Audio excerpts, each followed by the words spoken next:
ప్రతి బిల్డింగ్ దగ్గర ఇదే బెదిరింపు, ప్రతి ఇల్లు కడతానారంటే బెదిరింపులు, పోయి కండవా వేసుకోపో లేకుంటే బిల్డింగ్ పీకేస్తాము అని చెప్పి ఆ రకమైన బెదిరింపులు. దగ్గర దగ్గర చంద్రబాబు నాయుడు గారి స్వయాన ఆయన చేతి మీద పట్టాలు, తుంపటి పట్టాలని ఎవరిచ్చిన ఆయన ఆదేశాల మీద తుంపటి పట్టాలు జరిగితే 6,000 పట్టాలని పీకి పారేసి వైఎస్ఆర్ లీడర్లకు 100 నీకు 100 నీకు 100 నీకు అని చెప్పి ఊళ్ళో జాకెట్లు పంచినట్టు పంచినారు. నువ్వు చేసుకోండి. రోడ్డుకున్న అన్నింటినీ తీసుకొని పోయి వాళ్ళకి కట్టబెట్టిన పరిస్థితి. ఇంకా మున్సిపల్ స్థలాల గురించి మనం ఆలోచన చేస్తే ఈరోజు మున్సిపల్ స్థలాల్లో బిల్డింగ్లు కట్టేసి రిజిస్ట్రేషన్లు చేసుకొని చేతులు మారిపోయే పరిస్థితి కూడా పోయిందంటే అప్పుడున్న ఒక అధికారి నుంచి ఇవన్నీ జరిగింది. ఇవన్నీ చూసినాక మీకు గుర్తుండాలా, మనం ఒక మేనిఫెస్టో అని చెప్పి పెట్టుకున్నాం. దాంట్లో ఏం చెప్పినామంటే మొట్టమొదటిది ధర్మవరంలో ఆత్మహత్య లేని ధర్మవరాన్ని కోసం పోరాటం చేస్తామని ఒకటి.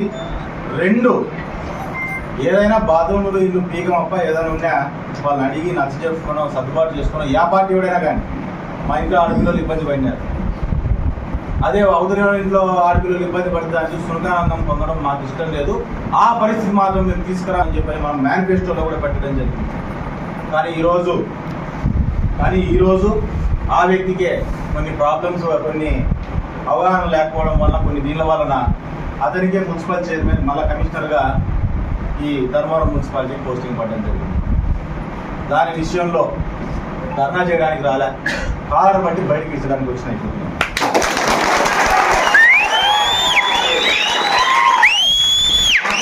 వాళ్ళు ఇళ్లలో నీళ్ళ మీద పోయే అలవాటు నాకైతే లేదు.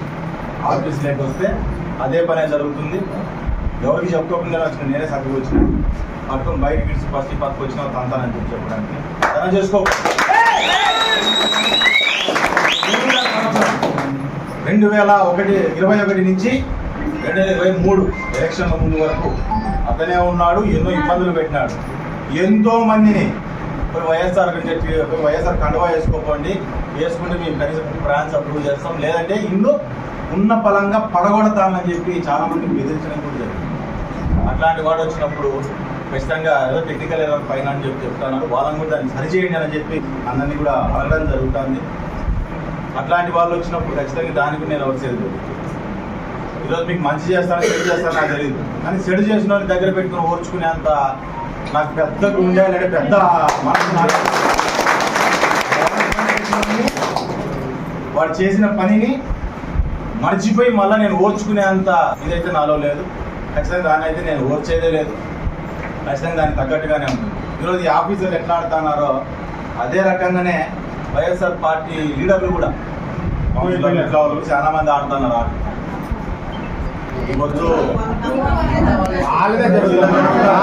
ప్రతిపక్షంలో ఉన్నట్లా ఉన్నామన్నా ఇప్పుడు ఇలా జరుగుతుంది.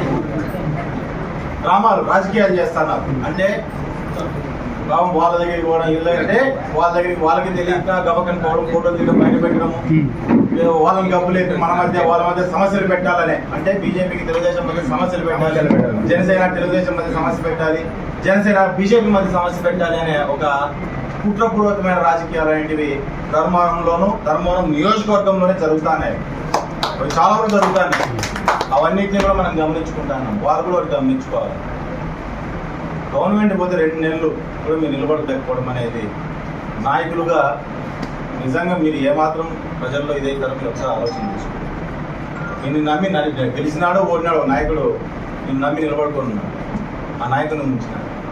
మా గవర్నమెంట్ పోయిన తర్వాత ఇబ్బందులు పెడతానా మనం ఇంతమంది అదే జెండా పట్టుకున్నాము, అదే కండవా వేసుకున్నాము, గర్వంగానే తిరిగినాం. చాలా మందిని ఇంకా కండవాలు వేసుకుని బైకుల్లో గవర్నమెంట్ లేకపోతే బాగా జాలీగా తిరుగుతానేటివి కూడా నేను చాలా వరకు చూసిన పచ్చ కండవా వేసుకున్నాను. ఇదే బీజేపీ వాళ్ళు అక్కడ కనీసం బీజేపీ ఎమ్మెల్యే అవుతాడా లేదా అనే ఆలోచన లేకపోయినా కానీ చాలా మంది బీజేపీ కండవాలు వేసుకుని అదే రకంగా నమ్మకంగా నిలబడిపోయిన కూడా చాలా మంది ఉన్నారు. ఆ పార్టీని నమ్ముకొని నిజంగా ఇక్కడ ఎమ్మెల్యే అవుతాడా లేదా అని వాళ్ళు కూడా తెలియదు పాపం, కానీ అట్లే నిలబడుకొని ఉన్నారు చాలా మంది. అది నమ్మకం, ఇది నమ్మకం. ఇదే రకంగా జనసేనలో కూడా అదే రకంగా నిలబడి, సిపిఐలో మనం చూస్తే అదే రకంగా నిలబడి. అవసరాలకి దారులు తొక్కట్లేదు, అవసరాన్ని బట్టి దారులు తొక్కట్లేదు. ఈరోజు తొక్కుతున్నారు చాలా మంది. వాడు దారి తొక్కడము తప్పే, వాడిని ఎంకరేజ్ చేయడం అంతకంటే పెద్ద. సో ఖచ్చితంగా గమనించుకుంటా ఉన్నాం. దాని మీద కూడా మేము కూడా మేము తట్టుకునేది ఏం లేదు. మేము గట్టిగా ఉన్నామని చెప్పి ఇద్దరి మీద సమస్యలు పెట్టాలనే ప్రయత్నం చేస్తున్నారు. దయచేసి వాళ్ళు కూడా మానుకోవాలని వారికి చెప్తున్నాం. లేకపోతే దాని తగ్గట్టు పరిణామాలు గవర్నమెంట్ ఏమైనా ఛాన్స్ అని చెప్పినాం.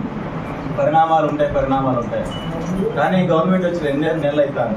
4వ తారీఖు 3 నెలలు 12 తారీఖు